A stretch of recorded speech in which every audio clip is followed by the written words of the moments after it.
పేరు అనమాట. సో ఆ ఊర్లో హరిద్రా నది అని చెప్పి ఒక నది పెద్ద కోడేరు చూసారా బయట వచ్చినప్పుడు పెద్ద కోడేరు హరిద్రా నది అండి ఆ కాలంలో. అక్కడ 2 ఋషులు ఉన్నారంట, గోపిల గోప్రళయ అని చెప్పి 2 ఋషులు. వాళ్ళకి చాలా తీవ్రమైన ఇచ్చ ఏంటంటే భగవంతుడిని దర్శనం చేసుకోవాలన్నారంట. దర్శనం చేసుకోవాలనుకుని తపస్సు చేస్తూ ఉంటారు.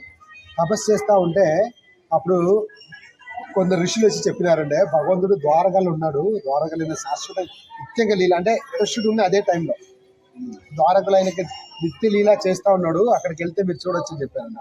వీళ్ళు పరిగెత్తి ద్వారక పోవాలని చెప్పి కష్టపడి అప్పుడు నడుచుకొని పోవాలి కదా, ఇలా ట్రైన్ లేదు కదా, కష్టపడి నడుచుకొని ఫుడ్ లేకుండా తిండి లేకుండా ద్వారకకి వెళ్తా ఉంటే దారిలో నారదముని తిరిగి వచ్చారంట. నారదముని వచ్చి చెప్పినారంటే, హే మీకు తెలీదా కృష్ణుడు ఎప్పుడో ధామం వదిలేసి వైకుంఠం వెళ్ళిపోయినాడు అని చెప్పినాడు. కృష్ణుడు వెళ్ళిపోయినాడు అని ఒక మాట వినగానే 2 ఋషులు అట్లా కింద పడిపోయినాడు.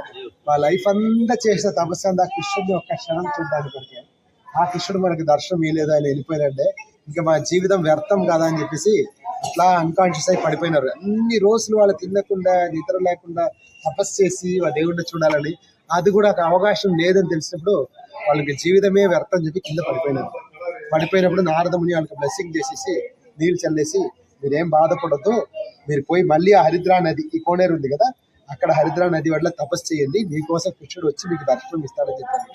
మళ్ళీ ఋషులు వచ్చి మళ్ళీ తపస్సు చేస్తాడు, కృష్ణుడు చూడాలా, ఓ బృందావన్ కృష్ణ రావాలని చెప్పి తీవ్రమైన భక్తితోటి జపం చేస్తూ తపస్సు చేస్తూ ఉంటే ఒకరోజు అంతమైన కృష్ణుడు గోపబాలుడుగా అక్కడ అవతారం చేసుకుంటారు. ఆ వనం పేరు వచ్చి చెంబంగి పూలు ఎక్కువ ఉంటాయండి అక్కడ, అందుకని చెంపగారణ్య క్షేత్రం అని దాని పేరు. అక్కడ కృష్ణుడు గోపపాలుడుగా అవతారం చేసుకునేసి ఆయన ఏం చేశారంటే కృష్ణుడు చిన్నప్పటి నుంచి ఏమేమి లీల చేశారో అన్ని లీలలు అంతా 32 లీలలు చూపించారంట.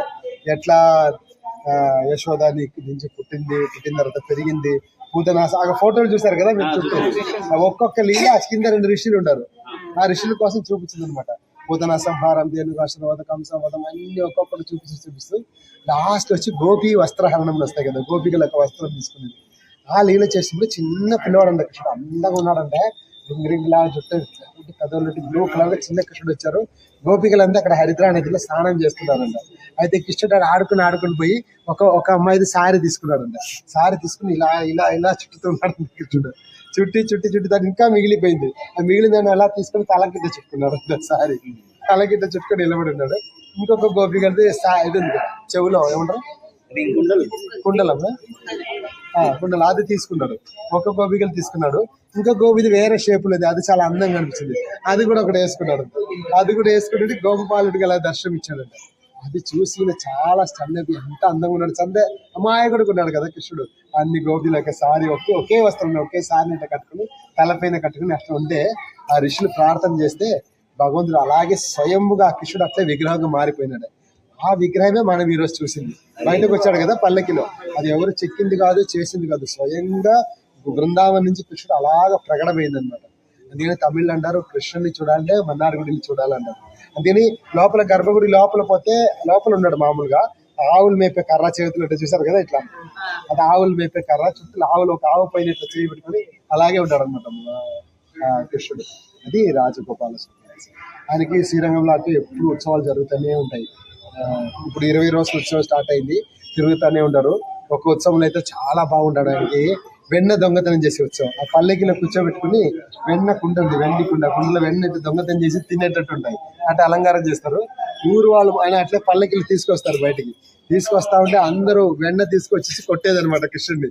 ఇది ఉంది కదా మన వక్కాకులో మంచి వెన్నెల సక్కర వేసుకుని వెన్న దొంగ అని చెప్పి ఆయన కొడతారనమాట ఊరు వాళ్ళందరూ. కృష్ణుడు వెన్న దొంగతనం చేసుకున్నప్పుడు పట్టుకున్నట్టు అది చాలా బాగుంటాయి. ఆ రోజు ఆ ఊరు మొత్తం వీధి తిరిగినాం కదా మనము, ఆ వీధి అంతా ఎక్కడ చూసినా రోడ్ అంతా వెన్నే ఉంటాయి, వెన్న కరిగి అంత వెన్న తీసుకొస్తారు. శ్రీరంగం నుంచి అన్ని తమిళనాడు నుండి అందరూ వస్తారండి, వచ్చి వెన్న తీసుకుని ఆయన కొట్టేదనమాట. మన వీడియో ఉంది, అది మన్నార్గుడి వెన్న తాగి. శ్రీ రాజగోపాల్ భగవాన్ కి, శ్రీల ప్రభుపాద్ కి. శ్రీ క్షేత్రాలు మనం విజిట్ చేస్తాం కదా, ఇదంతా కూడా చైతన్య మహాప్రభు విజిట్ చేసిన ప్లేసెస్ అన్నమాట. మహాప్రభు చాలా ప్లేసెస్ చైతన్య చరణంలో ఉన్నాయి. కుంభకర్ణ క్షేత్రం చెప్పేసి దీన్ని ఉంటాయి, అన్ని ప్లేసెస్ మహాప్రభు విజిట్ చేసినాయి.